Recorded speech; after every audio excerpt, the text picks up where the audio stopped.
Shalom, selamat pagi Bapak dan sekalian. Selamat tahun baru. Kita sudah memasuki di tahun yang baru, yaitu tahun 2021. Biar kasih setia Tuhan, kasih karunia Tuhan akan selalu menyertai kita, mulai saat ini sampai selama-lamanya. Tema firman Tuhan pada pagi hari ini, yaitu pengharapan tidak mengecewakan. Bapak dan sekalian, semua manusia sebelum memasuki tahun yang baru, mereka pasti ada satu harapan. Ada satu harapan yang baru. Ada satu pengharapan yang baru. Dia menginginkan sesuatu harapan yang baik. Ada target baru. Satu perusahaan dia menentukan target yang baru. Di hari yang baru, di tahun yang baru, untuk memasuki dalam sepanjang tahun yang baru. Dia memiliki satu target yang baru, memiliki satu tujuan yang baru, memiliki satu visi yang baru, di mana di dalam dunia usaha dia menetapkan sesuatu hal harus lebih baik dibandingkan dengan tahun-tahun yang lalu. Di dalam dunia pendidikan pasti semua orang menginginkan satu harapan yang baru. Dia pasti harus lebih sukses dibandingkan dengan tahun yang lalu. Di dalam sebuah keluarga pasti semua orang menginginkan memiliki satu keluarga yang lebih baik, lebih harmonis, lebih dekat dengan Tuhan dibandingkan dengan tahun-tahun yang lalu. Semua orang menginginkan semua sukses. Semua orang menginginkan diberkati Tuhan dengan berkat yang berlimpah. Ada satu pengharapan yang baru yang diingini oleh semua manusia. Apa artinya pengharapan?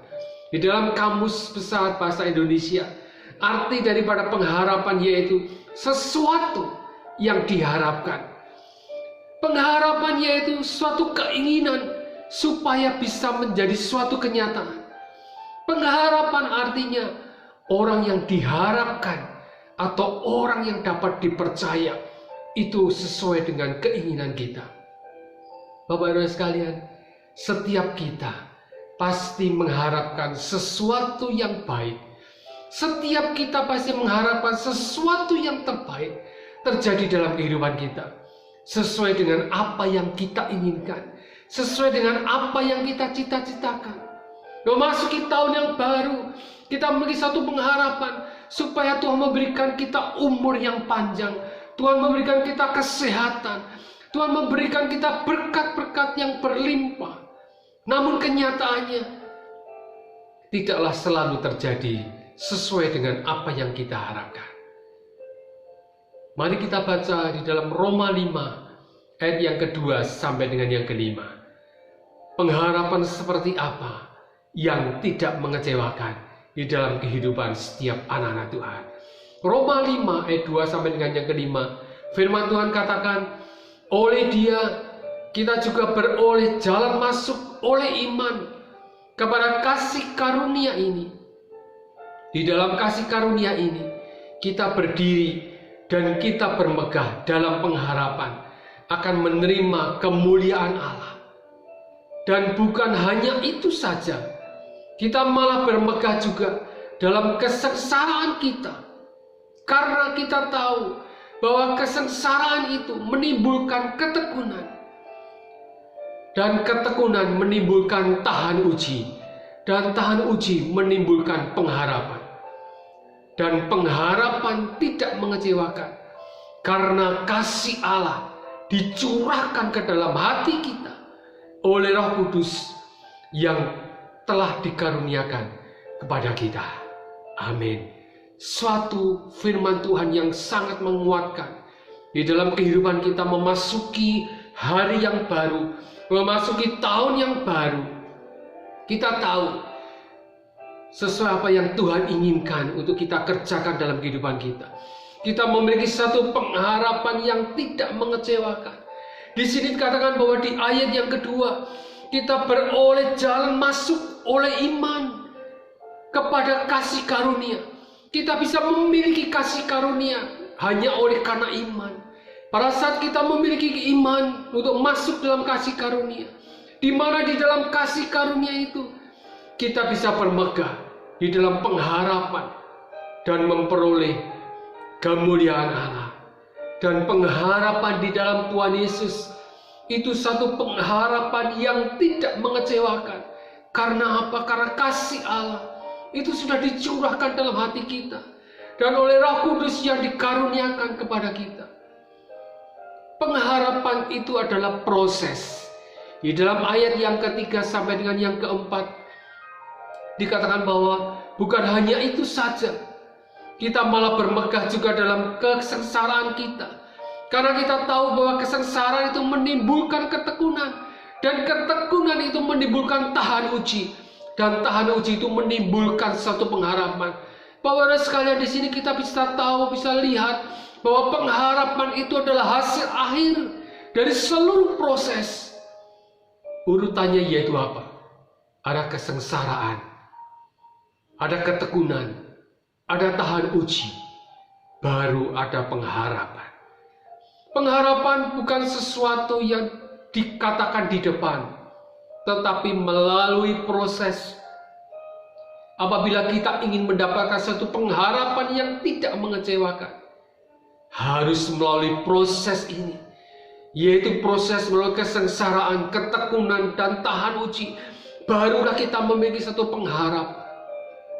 Mengapa banyak orang menjadi kecewa? Karena mereka menaruh harapannya itu ada di depan. Dia tidak mau melalui proses. Inilah sifat daripada manusia. Manusia inginnya segala sesuatu instan. Pada saat dia menghadapi suatu masalah, pada saat dia menghadapi suatu kesengsaraan, pada saat dia menghadapi cobaan dalam kehidupannya, maunya dia semua bisa selesai serba instan. Dan kenapa dia menaruh harapannya di depan? Pada saat dia menaruh harapannya di depan, maka pengharapan itu bisa mengecewakan dalam kehidupannya. Bapak-bapak sekalian, karena pada saat kita mengalami masalah, karena hal yang pertama yang kita lakukan, kita berharap pada manusia.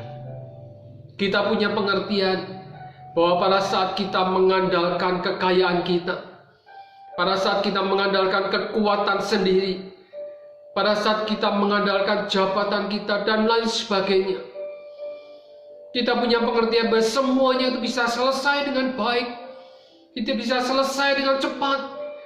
Bahkan apa yang kita harapkan itu bisa terpenuhi sesuai dengan keinginan kita. Tapi kenyataannya banyak orang menjadi kecewa karena harapan yang dia taruh adalah harapan di depan. Dia tidak mau melalui proses. Apa yang diharapkan dari manusia itu bersifat sementara. Manusia itu mudah berubah. Manusia itu memiliki kecenderungan. Dia memperhitungkan untung rugi. Kalau dia menguntungkan aku mau menolong dia. Dia mulai memperhitungkan untung rugi. Manusia cenderung untuk take and give. Pada saat dia menerima apa dari dia, baru dia mau memberikan. Inilah kecenderungan daripada sifat manusia yang tidak mengenal Tuhan. Sehingga orang mulai memanfaatkan orang lain demi keuntungan dirinya sendiri. Inilah prinsip-prinsip hidup orang dunia. Kalau dia menguntungkan, aku mau membantu dia. Tapi kalau dia tidak menguntungkan, aku tidak akan membantu dia. Pada saat orang itu bisa melakukan untuk kita, barulah kita baik dengan dia. Inilah semua prinsip-prinsip daripada orang dunia yang lakukan. Bapak-bapak sekalian, inilah contoh apabila kita menaruh pengharapan kita di depan. Pada saat kita menaruh pengharapan kita di depan, maka kita akan gampang kecewa. Sehingga banyak sekali orang merasa kecewa. Banyak sekali orang dikecewakan karena dia hanya menaruh pengharapan pada manusia. Tetapi pada saat kita menaruh pengharapan kita pada Yesus, kepada kasih karunia Allah, dan oleh Roh Kudus yang dikaruniakan kepada kita, maka pengharapan dari Yesus itu adalah pengharapan yang tidak mengecewakan. Asalkan apa? Kita mau mengalami suatu proses dalam kehidupan kita. Yaitu apa? pada saat kita melalui proses, yaitu dalam kesengsaraan kita, dalam masalah kita, dalam cobaan kita yang kita hadapi, ada satu ketekunan. Di dalam ketekunan itu, pada saat kita bertekun menghadapi segala sesuatu, masalah yang kita hadapi, dan pada saat kita tahan uji, maka kita akan mendapati suatu pengharapan di dalam Kristus Yesus. Kondisi saat ini, kadang kita sedang diuji kesabaran kita. Mungkin saat ini kita sedang menghadapi satu masalah, melalui mungkin sakit penyakit yang Tuhan izinkan kita alami pada saat ini. Di saat inilah Tuhan ingin melihat bagaimana ketekunan kita. Apakah kita mau bertekun kepada Tuhan, mau bertekun dalam menghadapi segala masalah yang kita hadapi. Melalui pekerjaan kita juga semakin berat yang kita lihat, bukannya pekerjaan tambah tahun tambah ringan, tetapi pekerjaan kita yang kita hadapi semakin tahun semakin berat. Kita menghadapi tekanan yang semakin kuat. Tuntutan manajemen perusahaan bukannya makin ringan, bahkan semakin tahun akan semakin berat. Karena apa? Karena pengaruh daripada lingkungan sekitar kita. Karena tuntutan daripada persaingan yang ada. Kita pada saat kita tekun dan kita ada ketekunan dalam kehidupan kita, mau melakukan semuanya dengan tekun, kita sabar, kita ada ketaatan, dan mau setia kepada Tuhan. Dan pada saat kita tahan uji, tahan dalam ujian iman kita, tahan dalam menghadapi tekanan, tahan di dalam mengalami proses kehidupan, maka kita akan mendapatkan satu pengharapan yang tidak mengecewakan di dalam Kristus Yesus. Karena kita tahu bahwa di dalam Yesus ada satu kepastian keselamatan. Di dalam Yesus ada hidup yang kekal. Di dalam Yesus ada masa depan yang penuh dengan harapan. Masa depan yang terjamin karena kita bersama dengan Tuhan. Sehingga pada saat kita memasuki tahun yang baru ini, kita harus memiliki satu keyakinan di dalam hati kita bahwa kita memiliki Tuhan yang besar. Dia sanggup melakukan segala perkara di dalam hidup kita. Apa yang dirancangkan Tuhan adalah rancangan damai sejahtera, bukan rancangan kecelakaan. Tuhan adalah Allah Immanuel. Dia akan selalu menyertai kita. Dia selalu beserta dengan kita dimanapun kita berada. Oleh karena itu, janganlah kita takut, janganlah kita khawatir. Di dalam Yesus kita bisa bermegah di dalam pengharapan, dan kita akan menerima kemuliaan Allah. Ini semua karena kasih karunia Allah yang telah dicurahkan dalam kita, dan Roh Kudus yang dikaruniakan kepada kita.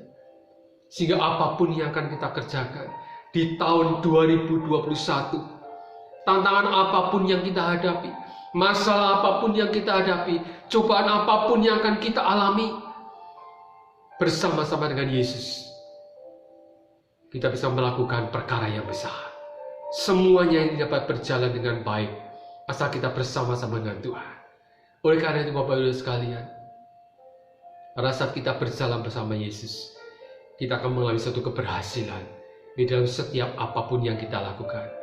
Sehingga kalau kita memiliki pengharapan di dalam Yesus adalah pengharapan yang tidak akan mengecewakan dalam kehidupan kita.